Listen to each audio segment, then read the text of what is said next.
Hello everybody, it's Pineapple here.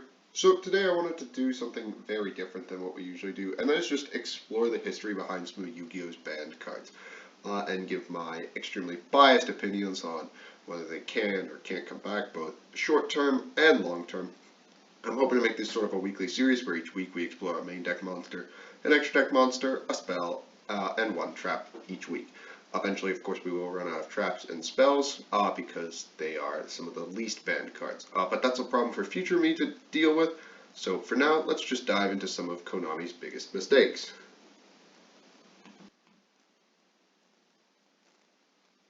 So first up, we have my single least favorite card of all time, Maxi. For those of you who are unfamiliar with this little monster, Maxi is a level 2 Earth Insect with 500 attack and 200 defense.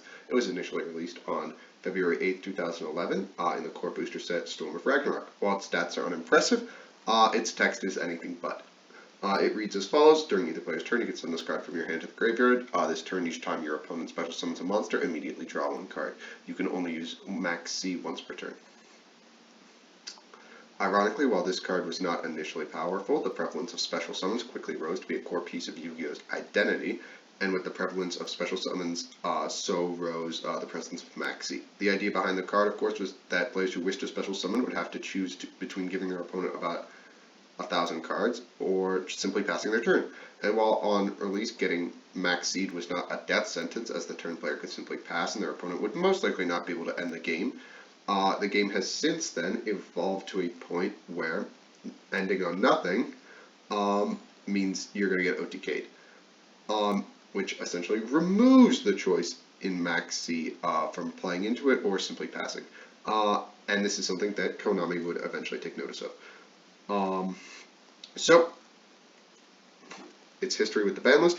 So, on August 29th, 2016, the card was semi-limited, which was more than a half a decade after the card's initial release, which is insane to think about. But it didn't do anything other than to change the power level of the card. It simply made it more sacky and frustrating. Since 2 is less than 3, it means you see it less often, but having it resolve is infinitely more powerful. Eventually, Konami would take the Roach for another beating around 10 months later, on the 12th of June, but it unfortunately wouldn't be enough.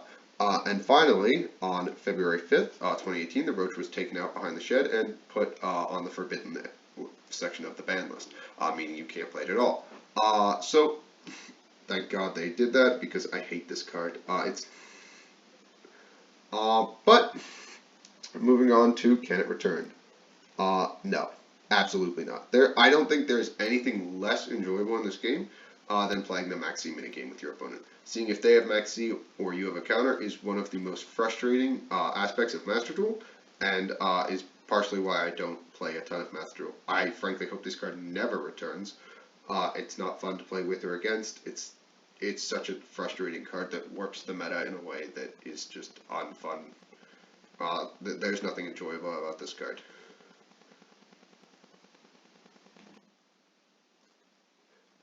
So, moving on to our extra deck card, we have the huge mistake that is Predaplant, Verte, Anaconda. So, if you are unfamiliar with Verte, he's a Link 2 Dark Plant with 500 attack who requires 2 effect monsters as the Link materials, and he has the following 2 effects. You can target one face-up monster on the field, it becomes dark until the end of the turn. And additionally, you can pay 2,000 life points, send one fusion or polymerization normal or quick play spell from your deck to the grave, and this effect becomes that spell's effect when that card is activated. Also, you cannot special summon monsters for the rest of this turn. You can only use each effect of Predaplant, Verte, and Anaconda once per turn. While this effect is unassuming at first, the more you dive into it, the more powerful and broken Verte becomes. In short, there are a plethora of different fusion spells that meet the requirements for Verte's activation that allow you to fuse from the deck, who also have incredibly powerful fusion targets that simply put not meant to be comboed with anything else. So cards that were meant to be comboed simply in their respective archetypes then can be abused by Verte. Cards with specific activation requirements like Red Eyes Fusion, which requires you to not even normal summon in order to activate, can be activated by Verte. Additionally, since his link requirements are so generic, he's splashable in just about anything. With his most popular targets for his fusion, of course, being Red Eyes Fusion to make Dragoon, and Fusion Destiny to make DPE. However, the most broken piece of Verte isn't that he allows you to add an Omni Negate or a recurring pop effect to any board that didn't Xenolock you and had 2 spare materials. It was that Verte allowed a player to expend all of their opponent's hand traps, but if your opponent left you with 2 monsters on the field, it meant that they were either going to have to contend with either DPE or Dragoon, which is a terrifying prospect when you have already expended a decent portion of your hand to stop your opponent from playing on their own turn. So, for these reasons, on May 17th of 2022, Verte was taken out behind the shed and sent off into the woods, thank God. It was broken essentially from the moment it was printed to the moment it was banned. And if you are, in fact, wondering, can this horror show come back? The answer is, of course, no. Unless Konami decides they want to ban all fusion spells that confuse from the deck, this card can't return. It is 100% the problem card. There is no doubt that it limits future card design and is way too generic.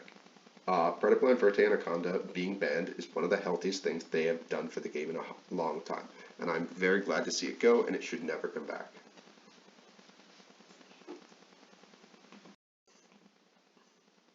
So, moving on to our third card, we're going to be talking about Soul Charge. Soul Charge was initially released in the set Dragons of Legend on April 25th, 2014. It is a normal spell with the following effect. Target any number of monsters in your graveyard, special summon them, and if you do, you lose 1,000 life points for each monster special summoned by this effect. You cannot conduct your battle phase the turn you activate this card. You can only activate 1 Soul Charge per turn.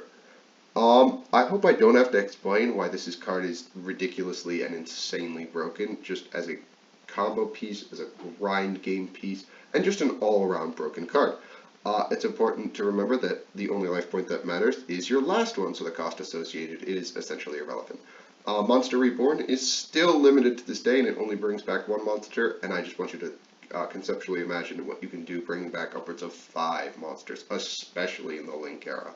Imagine reborning a Link 4 and then linking it away for Zelantis. Imagine just whatever you want, as much as you want. It's such a ridiculous card.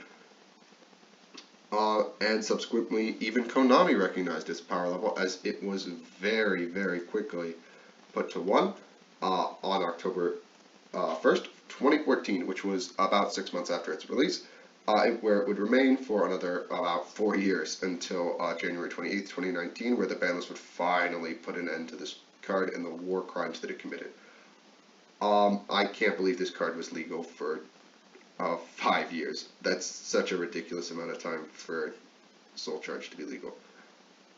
So, talking about can it return? The absolute answer is no. This card gets more powerful the more time that passes and the power ceiling of the game increases. And generic combo pieces and grind pieces like Soul Charge, once they get stuck on the ban list, generally do not come off.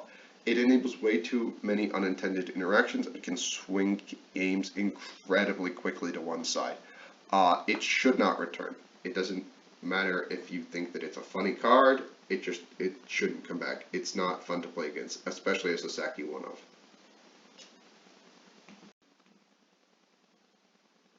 So, for our final card today, I wanted to talk about the normal trap Return from the Different Dimension. So, Return from the Different Dimension was initially released in the exclusive pack on August 1st, 2004, which was when the first Yu-Gi-Oh! Movie, The Pyramid of Light, was released as well. It has the following text: pay half your life points, special summon as many of your removed from play monsters as possible. During the end phase, remove from play all monsters that were special summoned by this effect. It is an incredibly powerful effect that allows you to recur all of your banished monsters at the cost of a measly half your life points, which means that it can always be activated no matter what. And in fact, might as well be soul charged for the banished zone, except instead of paying 1,000 for every single one of the monsters removed, it costs you half your life points in total. So, as all incredibly powerful cards are, they are eventually recognized by Konami for such a power level, and it was subsequently put to 1 on May 9th, 2008, and it was then banned on January 1st of 2014. But, enough about the history of when it was banned. Let's talk about, can it come back? And my honest answer is maybe. Since it's a normal trap, the speed of the game has accelerated to the point where a unsearchable one-of trap that facilitates a specific grind game aspect does not seem to be something that needs to stay banned forever. This card is slow enough that in modern Yu-Gi-Oh! The setup required to make it impactful, combined with actually being able to find it and have it sit on the field for a turn in order to activate and resolve, seems incredibly unlikely. Although I can think that Labyrinth might take advantage of it using Lady to set it, but considering that Labyrinth doesn't like to have their cards banished, I can't see where this would get you.